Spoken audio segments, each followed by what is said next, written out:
This is Story of Success. I'm Rania Al-Azabi. Welcome to all of you around the world. Each time we'll be bringing you compelling and inspiring profiles. Each and every story you tell gets us closer to people who have the power to bring in change and make a difference. We'll be telling you the full story behind the name. Today we have one of the most renowned names in Egypt in his field. He's Dr. Amr Abbassy. Let's enjoy the man and get close to see how he's doing in his career.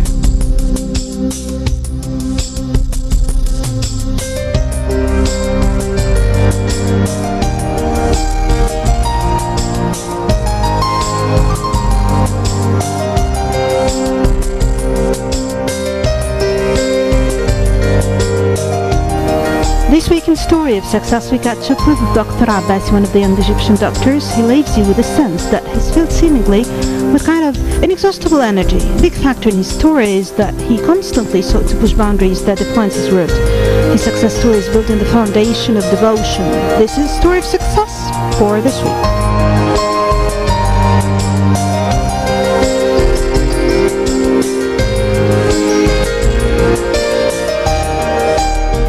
Find out if doctors can do well fighting for national products. Landmines beside being a threat to the life and safety of individuals, landmines in Egypt pose a severe challenge to economic development efforts. Over the past decades, the gravity of this problem has unfolded as landmines have caused the death or injury of thousands of people in western deserts, Sinai and Suez Canal zones.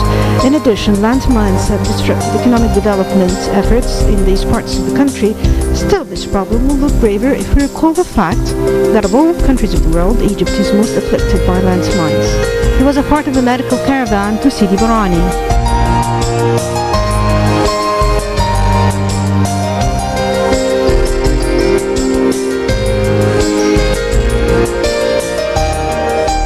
Plus, mobile phones, do they have any kind of negative impact on babies? He decided to step in and do some research, and these are the results.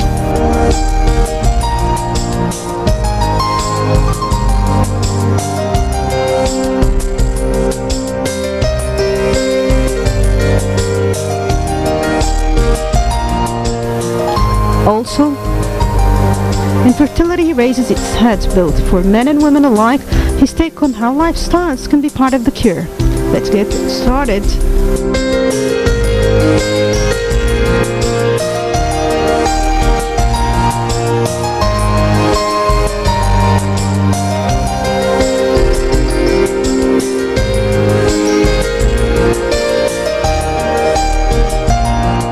We're now here in the National Research Center, and you have an important research about the effects of electromagnetic waves of the cellular phone on pregnancy. Tell us more about that, please. Bismillah ar-Rahman ar-Rahim. First, I would like to welcome you here in the National Research Center. I'm very honored to be on your prestigious show. It's a great honor for me to be on this show. Regarding my research on the effect of electromagnetic waves on pregnant women, this was a research that was conducted here in the National Research Center in collaboration with Asr Aini Cairo University. You supervised this research? Yes, I did this research by myself and with the help of other colleagues. And we were experimenting the effect of the mobile phone. This is one of the very famous questions that the patients come to us. And they start asking us, is there an effect of mobile phones during my pregnancy? Is it safe to use the mobile phone during the pregnancy? For you to give a very accurate answer to the patient, you have to be supplemented, or you have to be evidence-based. We did this research, and we tried to use the mobile phones for 5 minutes, and we asked the women to report to us the baby's movements, and we had a special device called a CTG connected to the women. And we were trying to investigate if there were any significant changes in the fetal heartbeat during the mobile phones. The heart of the fetus. It does not affect. This is what the research have shown, that then there's no relationship between the mobiles and the pregnancy. There is no short-term impact on the women. But after we did this research, other researchers in Norway, they were very interested in the idea, and they started following up the patients these babies became about 6 years old and started going to school, and they started to observe if these babies or these children had any behavioral changes, and they actually found that there are significant behavioral changes on the long term. Our study was on the short term, and this was later on continued in other countries abroad, and they found that there might be changes in the longer term. So we're notifying pregnant women to take care yes, of be careful.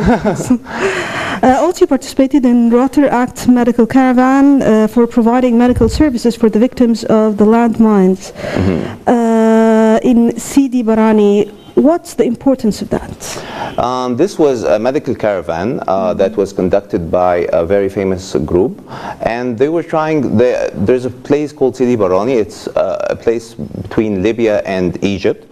This place had landmines from the World War, and there was a lot of victims from these mines, and some of them, they lost limbs. They lost their legs, they lost their hands, and they were providing them artificial limbs, through donations. And we were also treating the women in these urban areas because they did not get the adequate medical services that they require. So we were trying to get medications and start employing doctors and start putting them there to help the people, to help their suffering, to help to stop the diseases that they could undertake at this area. Okay, as well you attended actively in a UN model as delegate of France in the International Atomic Energy. Tell us more about this. This was actually during my medical school when I was still a student. There was a very nice event that was held by the American University in Cairo.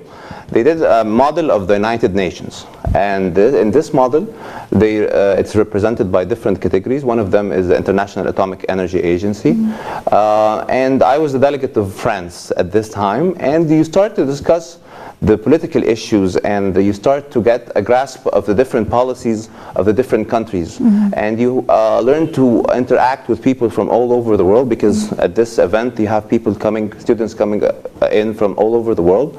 It gives you an experience in trying to deal with different cultures and different backgrounds, and trying to grasp the different, it's always important to know how people abroad are thinking about, and to know their policies. But it was a very interesting experience.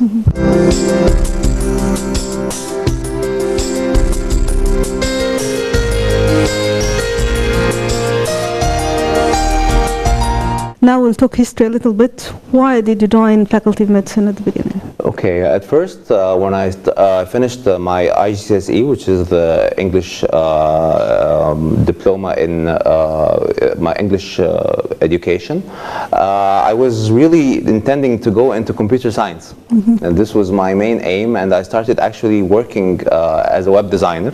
I created web pages, and this was very interesting for me because the internet was something was quite new at the time, and it was very compelling for me. And I started to design web pages, and I started to become very professional in the HTML and the computer science. And then why did you make this turn? And then I discovered that I'm a people person. I like to interact with people. If I started if I entered computer science, I would always be interacting with the computer. I won't be enjoying the interacting with people and listening to them, which is something that I really enjoy. I decided to go into medicine. And at first, medical school is quite, the first couple of years, it's more theoretical than clinical. And this was a great disappointment for me in the beginning. I thought that, oh my God, all of this is just books, and just you have to start studying and memorizing and then go to the exam. There was not this doctor-patient interaction, which is quite important for me. But later on in medicine, after the third year of medicine, you start to interact with patients, and you start to learn diseases, and you start to follow up the patients. And this was the part that I really enjoyed, because I enjoy seeing how grateful the patient is for your hard work and for your strive to make them feel better. For this, for me, was very self-satisfying.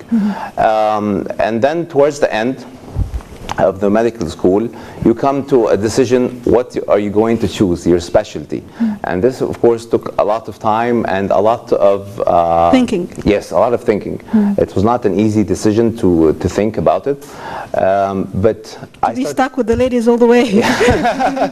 Okay, but the main reason I chose gynecology and obstetrics as my profession, because first of all, it's a very happy branch. You see the people always smiling, always very satisfied with you, so it's not a very depressing it's not a very depressing career. It also has a lot to do with ultrasound, which I was very interested in.